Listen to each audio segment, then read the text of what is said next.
everybody, it's Amanda, and I have Me again. Jordan. You guys have been getting a lot of me lately. We are here to do our final video at this desk. It's kind of crazy to think that it's actually happening this way, but you know, I honestly feel like this room is going to need a big revamp, and we're ready for it. Yeah, I think it'll be nice to have this space for something else. Not quite sure yet, but something else. Yeah. So we are downsizing all the budgeting stuff since we are no longer going to be budgeting on camera anymore, which I think a lot of people got confused when I asked Q&A questions. Like in my community post, I posted that I wanted some questions that we can answer, and a lot of people came up with budgeting questions, which is silly, because I feel like that ship is now sailed. However, if you want to go back into my community page and ask questions for us in our real everyday life, please go ahead and do so. So, life update. So, as you guys know, I tried to work a food job and it didn't go well. I talked to the district manager and she was a little bit, how would you say it, Jordan? Like, she was more on your side than the manager at the store, which is funny to me because it's just weird. It's a weird town. So to have that kind of affirmation that he was acting really weird about everything, just really kind of set it in stone for us again. So we do have some plans. So we sat down together today after having some really crazy emergency room stuff happen and all the things, and realizing we only had one car and trying to get kiddo to school and whatnot, that we really just need to buckle down and try to find the highest paying jobs that we can find at this point that are doable, and we're not really looking for suggestions for jobs because you guys really don't know us in that sense. We appreciate that, you want to give suggestions. give us ideas. It's just, unfortunately, for oftentimes a lot of the suggestions are just out of reach for us for one reason or another. Mostly an area problem. Yeah. And a lot of people have suggested, hey, why don't you guys go work at the hospital? Why don't you guys go do something in the school district? Those jobs are a dime a dozen here. Yeah. They are very, very few and far between. So we're just doing what we can with what we've got, right? Jordan is obviously not in the ER anymore. He did spend some time in the ER this morning. He's been having some stomach issues, right? Yeah, so even being gluten-free, some foods, I don't know, it's so random, and it'll just trigger my stomach problems, but this one was just weird. I think it may have to do with my new medication, because it was the first night I tried it, but I'm not sure. And this medication is supposed to be for his stomach, right? Yeah, it's supposed to help me with stomach cramps and stuff like that. And if it was the medication, then it made it worse this morning. So that was fun. Yeah.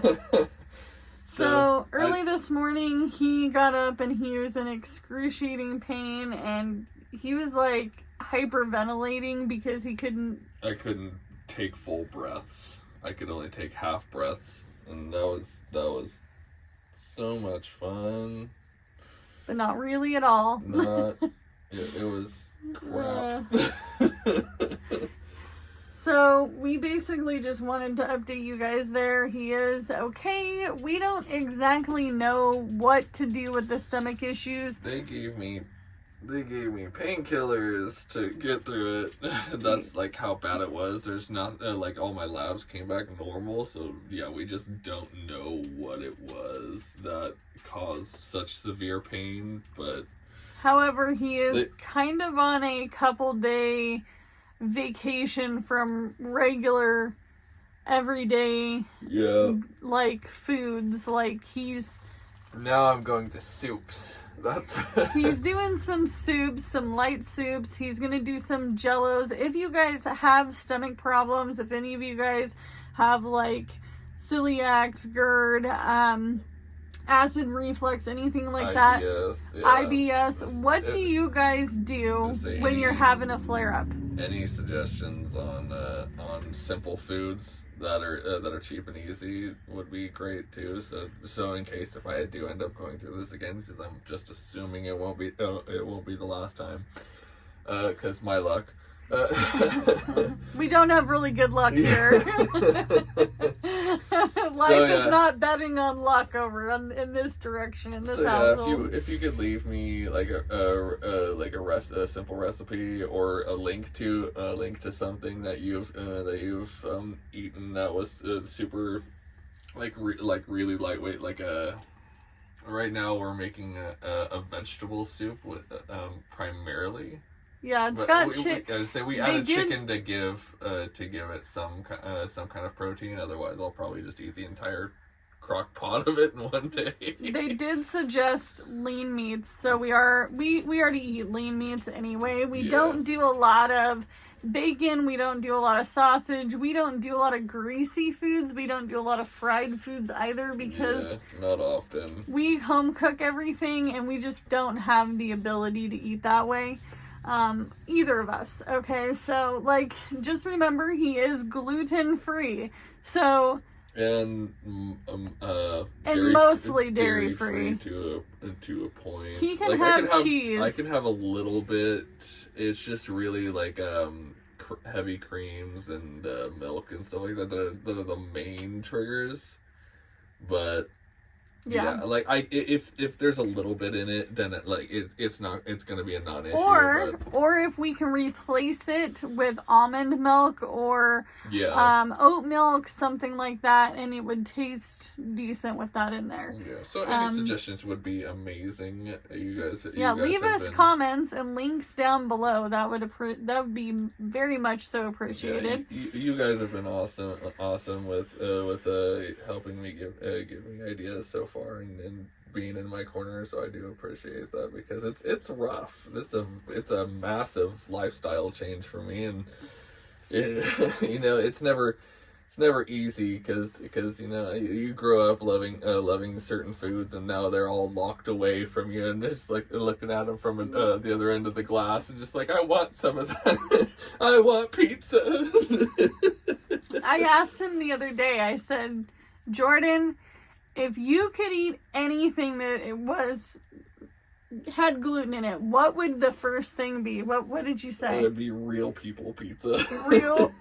real people pizza, meaning regular crust, cheese, and all the things. I love stuffed crust pizza so gosh darn much. I cannot express how much.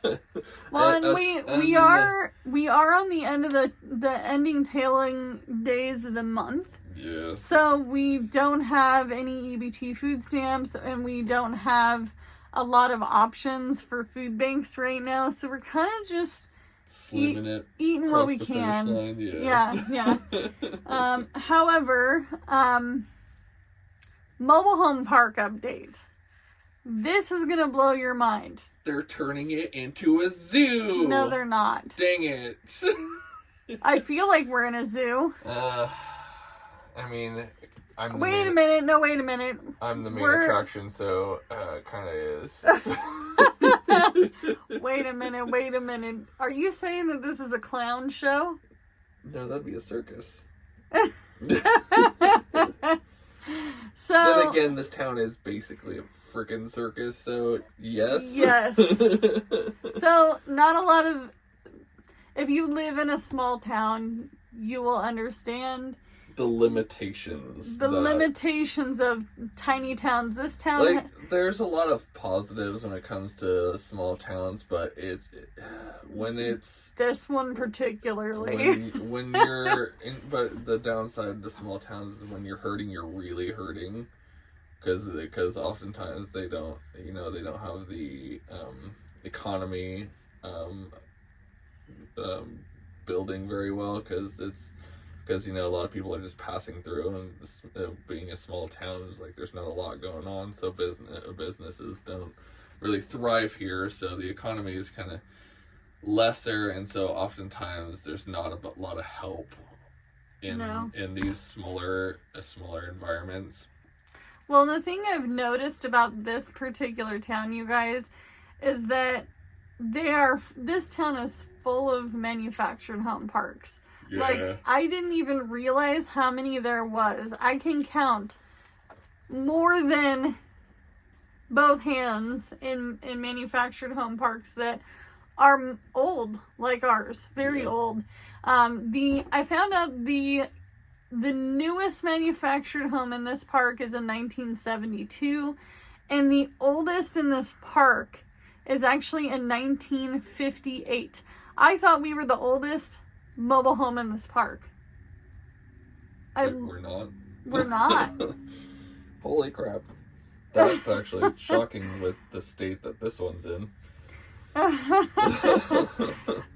It just goes to show how some places age more poorly than others. And it depends on who the tenant was before. Yeah. So we definitely got a landlord special here. a half butted landlord special. Yeah. That's what it was. Paint over it and it'll be good enough, right? It's a Band-Aid. So, the mobile home park. I talked to many of the residents in this park, and our neighbor was like, hey, did you know that the utilities are going up? I'm like, yes, I did. Then we began talking more. Then she expressed her dislike for the fact that as renters, because they are renting, they don't own the mobile home, so they're a true renter, meaning they're renting the space and the mobile home. Their rent is going to go up $100, and possibly ours too. So, a lot of people in this park are actually talking about moving, which is kind of crazy to me, because in this economy, where in the heck are you going to go for less than what we already pay, even at $100 more? Let's do the math. We'll do the math one last time on this video. So, if it went up to $650 from $550, plus my utilities, which is my electric, we'll say on the high side of water, and the garbage, that would be $963 to live here, which honestly is not bad. That's with everything, right? We're not talking things like internet, phones, car insurance, car payments, credit card payments, all the things. If you were completely out of debt, you were living it very slim, and let's say you're on Social Security, like someone like a family member of mine, of high relation to me, and a friend of mine who is also on Social Security, they get $1,200-$1,300, even though it's kind of scraping the bottom of the pan. Why did I say scratching? Scraping the bottom of the pan, it essentially is just that. You could still make it here. For how long? I don't know. However, a lot of these folks are thinking that they're going to get into apartments. which is crazy because I mean, they could. it's expensive. Because how many? Yeah, it's going to be really expensive. But I mean, they're building a lot. They're building more apartments here than they are houses. So there'll be places available, but with the cost of it all, best of luck to them, honestly. And whatever they do. In this area, you have to make 3 times the rent. So I looked at an apartment online the other day in the city nearest to this one. And I don't even know if I'd call it, it's not even a metropolitan, but they wanted $2,100 a month times 3. So you'd have to make a total of $6,300 to move in. A lot of these folks are on disability, Social Security. They're in a program to get clean from drugs, all the things. And the hardest part of that number too is that they don't want a collective income. So if you were to get like 4 roommates to also share the burden of that, they want each of you to be able to individually make that. So they're very restrictive on that. So like for instance, when a member of mine had to move from their apartment, they wanted to stay, but they had to prove that by themselves they made that amount of money, even if they were to bring in another roommate, because the other roommate had said left. So that's the hardest part. Yeah. And collectively, Jordan and I could probably make that a month if we got some of the highest paying jobs in the area, right? Yeah. I mean, I think it's doable, but the problem is that there's not many jobs like that. Right.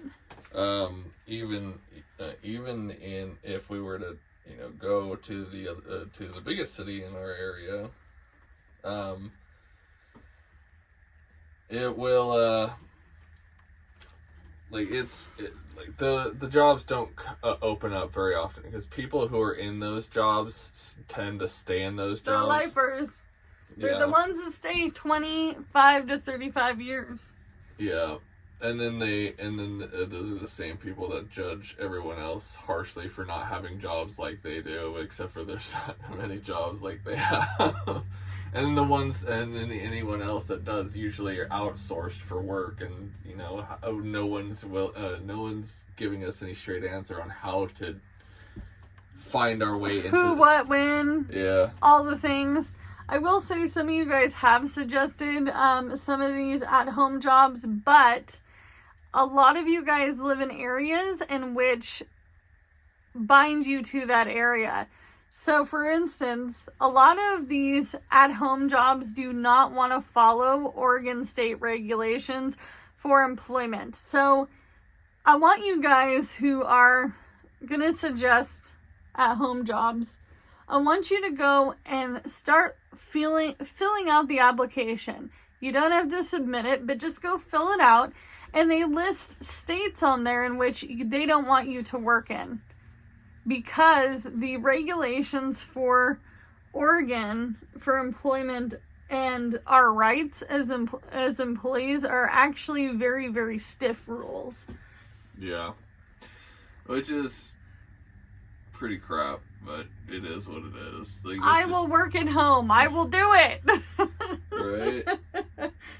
Jordan, not so much. Amanda, yes. Yes, she would. My problem with working at home is that I would have my amenities available to me, and I would just find myself lingering towards them. So, I need structure. It's not so much structure as I need a separation from home and work.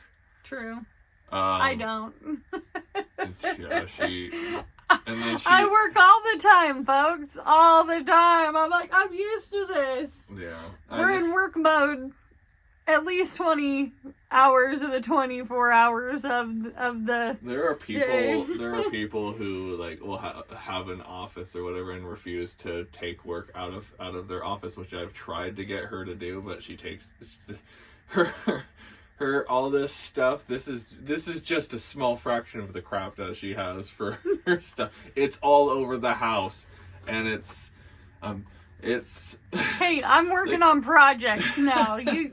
she'll always like start something and then like leave it somewhere and then get really angry that she can't find it, and I'm like, it's in the bedroom, it's near the bathroom, it's here in the living room, it's over by the sink. I'll just get because I'm the one paying attention to all of her stuff. I'm also a notebook lady. I got lots of notebooks Everywhere. So that's kind of the update for that. Jordan, did you get the job? I don't know yet, because again with my stomach stuff, because that came at the worst possible time, at what, 3 a.m. Yeah, like 3:40 in the morning. Yeah. Oh, and then No, about 2:30. And then no. It was just me and little Piggy here. And at 3:40 in the morning, he comes into my room and he is freaked out. And I was like, what's your deal, dude? Like, did you have a bad dream? And he's like, don't you hear it? And I'm like, hear what? There was a jiggling of our doorknob, our front door. Yeah, crazy. He was at the ER, and we are literally peering down the hallway, which, you know, if you live in a single wide, or if you have, you know, it's just a long body of space. So bedroom, hallway, front door, and we're watching the doorknob jiggle, and it's not an animal. Animals don't do that, okay? No freaking way. And we were like, he looks at me and he says, I'm scared. I look at him and I say, me too. And so we just kind of dead sat there. And we were like, yeah, this is crazy. And so we were both kind of waiting on the phone to call, or phone to ring, and for, you know, possible non-emergency call to somebody jiggling our doorknob. So it was kind of interesting. However, those are the updates. This is the last time we are going to be at this desk. This is it. This is the very last of Amanda's budgets. But before I let you guys go, I am super proud because ta-da, we still have all of our money in every single one of these envelopes. And we plan on, even if we have to DoorDash, Uber, Lyft ourselves to death, not touch the money in any of these envelopes. Not a single one of these envelopes is missing any money. So, that's exciting. I am not sure if I will ever budget on camera in the future. However, I mean, we're not shutting the door completely, but right now it's an economy thing. Yeah. Economy, job. Currently, it's not in the cards, but it's not removed from the deck is the best way to put it. Yes. So right now we're just not doing any budgeting on camera, but it's still a possibility that it may come back. And you know, as long as I'm getting likes, comments, views, there's always a possibility. So do what you can with what you got, and we'll see you in the next one. Bye, guys. Bye.